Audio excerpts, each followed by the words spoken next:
Hola amigos, a las 5:30 de la mañana tuvo que levantarse Sofía el día de su boda, porque a esa hora llegó la esteticista norteamericana Elizabeth Arden a maquillarla. Primero le puso una mascarilla de caviar y pepino y después empezó a maquillarla en tonos suaves y naturales. La esteticien Elizabeth Arden en esa época tenía 75 años y Federica quiso que fuera la boda de su hija porque era la que había maquillado a la reina Isabel de Inglaterra el día de su coronación. Y claro, como Federica todo lo hacía a lo grande, pues entonces la contrató a ella y a todo su equipo para que se desplazaran a Atenas, ese 14 de mayo de 1962, día que se casaron Juan Carlos y Sofía. Bueno, pues se levantó Sofía, se sometió a todos estos rituales faciales, había dormido con una pastilla, con un somnífero, y ya lo explico luego esto porque si no, no hubiera pegado ojo. Y muy tempranito, bueno, pues ya empezó a hacer este casamiento que la verdad es que fue bastante complicado y que tenía unos preliminares también muy complicados. Porque claro, en esos momentos, ¿quién era la reina del mambo? Era la reina Federica, que era reina reinante en Grecia. Entonces los Barcelona, los padres de don Juan Carlos, pues no eran nadie, como decían ellos, eran unos reyes que ni siquiera habían llegado a ser reyes, hijo de un rey que ya había sido expulsado de España, bueno, se había exiliado en el año 1931. Hombre, a lo mejor Franco al final lo hacía su sucesor, lo nombraba su sucesor, pero tal cosa tampoco estaba demasiado clara. Y ella quería todo el rato explicar, ¿no?, y demostrar que la poderosa era ella. Entonces sometió a la familia de don Juan Carlos, de Juanito, como le llamaba ella, a todo tipo de humillaciones. Por ejemplo, la familia de don Juan Carlos, todos iban en aviones privados, ¿no?, oficiales, y la familia de don Juan Carlos, doña María, las hermanas, todos tuvieron que desplazarse en vuelos regulares, hasta el punto de que don Juan prefirió ir con su barco, ir con el Saltillo. Luego estaban todos los parientes de Federica, estaban todos alojados en el Palacio Real, con sus perros, con sus criados, con todo, y sin embargo ellos se tuvieron que alojar en el hotel de la Gran Bretaña, precisamente donde han estado también estos días durante los funerales de Constantino.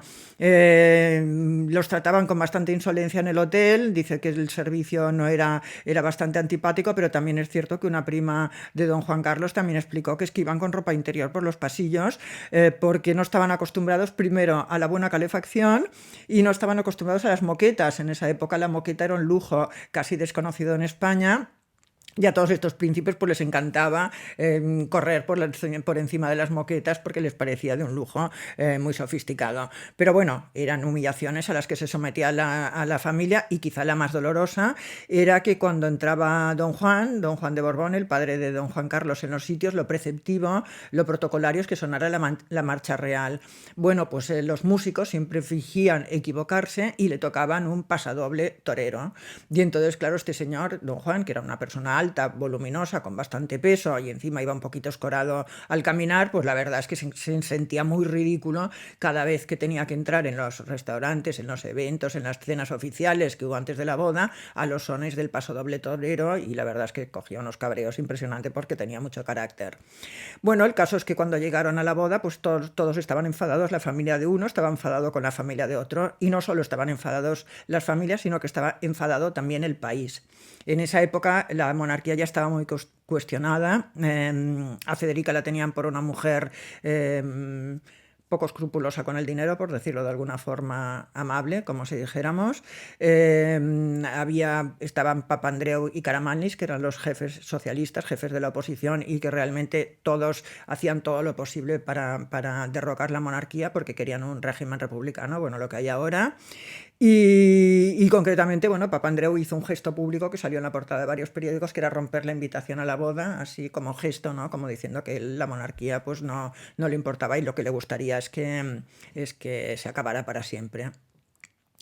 Entonces el país estaba muy revolucionado, había pobreza por una parte, o sea que había mendigos, había ladrones, bueno, gente que robaba, carteristas, había mucha delincuencia por las calles, y también había muchísima miseria. Entonces hizo un poco aquello que se suele hacer en estos casos, ¿no?, que también bueno, que se ha hecho en otras ocasiones, que es adecentar las calles, ¿no?, un poco en plan decorado, adecentar las calles por donde tenía que pasar el cortejo nupcial. Pensar que en este cortejo nupcial iban la mayoría de reyes, príncipes que había en esa época en Occidente, o sea que realmente era como un escaparate, era una forma de mostrar también Grecia al mundo y también mostrar Federica su poder, ¿no? El poder que tenía en este país. Entonces limpiaron casas, los políticos más alborotadores los metieron en la cárcel, los delincuentes habituales también, a los mendigos los echaron al final de la ciudad, ¿no? Fuera de las calles donde tenía que pasar el cortejo, y entonces pusieron como si fueran figurantes, ahí en primera fila puso a unos señores agitando banderitas, como si estuvieran muy contentos, y a mí me contó uno de los invitados a la boda, de todas formas, que era impresionante ver a Federica, iban en coche descubierto, en su coche descubierto, además iba muy guapa vestida, llevaba un abrigo con un cuello de bisón, o sea que era una cosa muy elegante, y cómo iba saludando, sonriente, ¿no? Y cuando la gente estaba en absoluto silencio o incluso insultándola, pero ya sabía que las cámaras la apuntaban a ella y entonces demostraba como si todo el mundo le estuviera ahí vitoreando y si todo el mundo estuviera, en fin, entusiasmado con esta boda, cuando no era así. También es cierto que los invitados que estaban a la boda, se les aconsejaba no ir fuera de los circuitos ya pactados, precisamente para no tropezarse con esta miseria que había generalizada en esa época en Grecia. Es muy curioso porque se nos ha engañado bastante también con esta boda, ¿eh? Como yo os voy contando en estos vídeos, la verdad es que el engaño es una práctica habitual en las monarquías, porque realmente nosotros aquí en España se hablaba solamente de la boda católica, y que se casaban por el rito católico, porque Sofía se había convertido al catolicismo, pero bueno, es cierto que se hizo el doble ritual. La boda ortodoxa aquí se suprimió, o sea, en España no se habló para nada de que se había hecho la boda ortodoxa, pero es que fue al contrario encima de lo que nos han contado siempre, porque la boda católica fue muy poca gente, la iglesia de San Dionisios, que es la catedral católica de Atenas, estaba muy poquito adornada, la ceremonia duró poquísimo tiempo, y la ceremonia importante, donde se pusieron rosas, donde se adornó todo con flores, donde fueron los invitados más importantes, donde fueron la gente de relumbrón que estaba en la boda, acudieron fue fue en la catedral ortodoxa, entonces fue ahí donde se echó el resto, como si dijéramos. ¿Cómo iban los novios? Bueno, pues los novios, Sofía, como claro, apenas había dormido esa noche, tenía ojeras, por mucho que le hubieran puesto la mascarilla de pepino y de caviar y todo eso, la verdad es que se la veía bastante ojerosa, llevaba un traje que era una auténtica obra de arte, lo había hecho Jean de Sées, un modisto griego afincado en París, y era un modisto que estaba muy relacionado con la Casa Real griega, porque cuando Federica volvió del exilio, antes de llegar a Grecia, quiso pasar por París para hacerse todo un trousseau, porque claro, llevaban 6 años, 5 años, 6 años en el exilio, no tenían ropa, además era un exilio miserable, como os he contado en otro vídeo, y la verdad es que no tenía ropa, no tenía absolutamente nada, y entonces le cortaron el pelo, hasta entonces llevaba el pelo largo, le cortaron el pelo, ¿no? Y además se hizo todo un ajuar nuevo para entrar en Grecia a lo grande, o sea, para desembarcar en Atenas y ser la mujer más elegante de Europa, para deslumbrar a sus futuros súbditos, porque recordemos que ellos iban a ser reyes de Grecia cuando se muriera el hermano de Pablo, ¿no? Que no tenía descendencia. Entonces se encargó estuvo 2 semanas en París probándose toda la ropa, se encargó a la última moda. Recordad que en esa época se llevaba el talle ese ¿os acordáis? De avispa, ¿no? Muy entallado, con la falda muy ancha, bueno, que era la típica ropa que se puso de moda, que es la línea Dior, ¿no? Que lo puso de moda después de la guerra. Y también le hizo como gran novedad, le hizo unos trajes de noche con forma griega, como las estatuas griegas, que fue ahí cuando se pusieron de moda, las puso de moda Jean de Sées, hasta entonces a nadie se le había ocurrido ponérselas. Se compró todas unas maletas, un juego de maletas carísimo en Louis Vuitton, baúles, maletas, bueno, esos baúles que se abren, que tienen espacio para todo, llevaban casi 30 maletas de Vuitton y embarcaron en Marsella para ir a Grecia. ¿Y qué pasó? Que hubo una tormenta horrorosa en el mar, ¿no? Hubo una tormenta tremenda y todos estos baúles que eran tan grandes no cabían en los camarotes e iban en cubierta, y como el barco escoraba mucho, todos cayeron al mar y Federica perdió absolutamente, no solamente estas maletas Vuitton, que eran valiosísimas, sino todo su ajuar, y cuando llegó, como dijo ella, desnuda como los hijos de la mar, porque es que realmente no tenía otra vez, tuvo que partir de cero.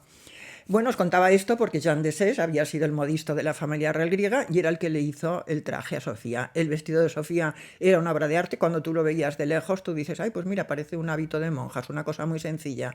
Pero luego todo era un encaje de plata, que era una filigrana, o sea, cuando lo mirabas de dentro habían tardado, no sé si 30.000 horas o yo qué sé, con 30 modistas ahí cosiéndolo, había sido impresionante el trabajo que le había dado. Y llevaba la corona, la misma corona que había llevado su madre el día de su boda, que le llaman la corona Helena. El velo no favorecía, incluso Elizabeth Arden en el último momento parece ser que intentó cambiárselo porque, claro, la corona es demasiado pequeña para el velo tan importante y entonces no estaba favorecida. Llevaba unos zapatos de Roger Vivier, que entonces era el zapatero más importante que había. Tenía el tacón justo 7,5 centímetros para no sobrepasar la estatura de don Juan Carlos. Y la verdad es que estaba, bueno, parecía muy joven, era muy joven, bueno, es que era muy joven, estaba con esa sempiterna sonrisa, ¿no? que siempre tiene Sofía, estaba ilusionada, ¿no? Y bueno, y advertía, bueno, y todo esto de todos los tejemanejes de la madre, y todas estas cosas que había hecho políticas, bueno, como estaba acostumbrada a verlo, tampoco le llamaba la atención, y también estaba acostumbrada al temperamento balcánico de los griegos. Don Juan Carlos, sin embargo, estaba muy triste, no solamente porque se había roto el brazo, ¿no? haciendo karate con su cuñado, sino porque había visto todos los desplantes que habían hecho a su familia y la verdad es que estaba muy triste.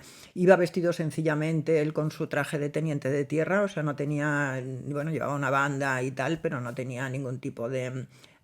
bueno, no iba con entorchados. Por ejemplo, Constantino iba que parecía un domador de circo, además iba haciendo cabriolas con su caballo, porque claro, quería deslumbrar en esa época a Ana María de Dinamarca, que luego se convirtió en su mujer, era una niña de 16 años, y se ve que a mí me contaba un invitado a esta boda, que bueno, que fue haciendo cabriolas durante todo el desfile, hasta que al final le tuvieron que decir, oye, para y ponte ahí en la fila porque estás haciendo el ridículo, ¿no?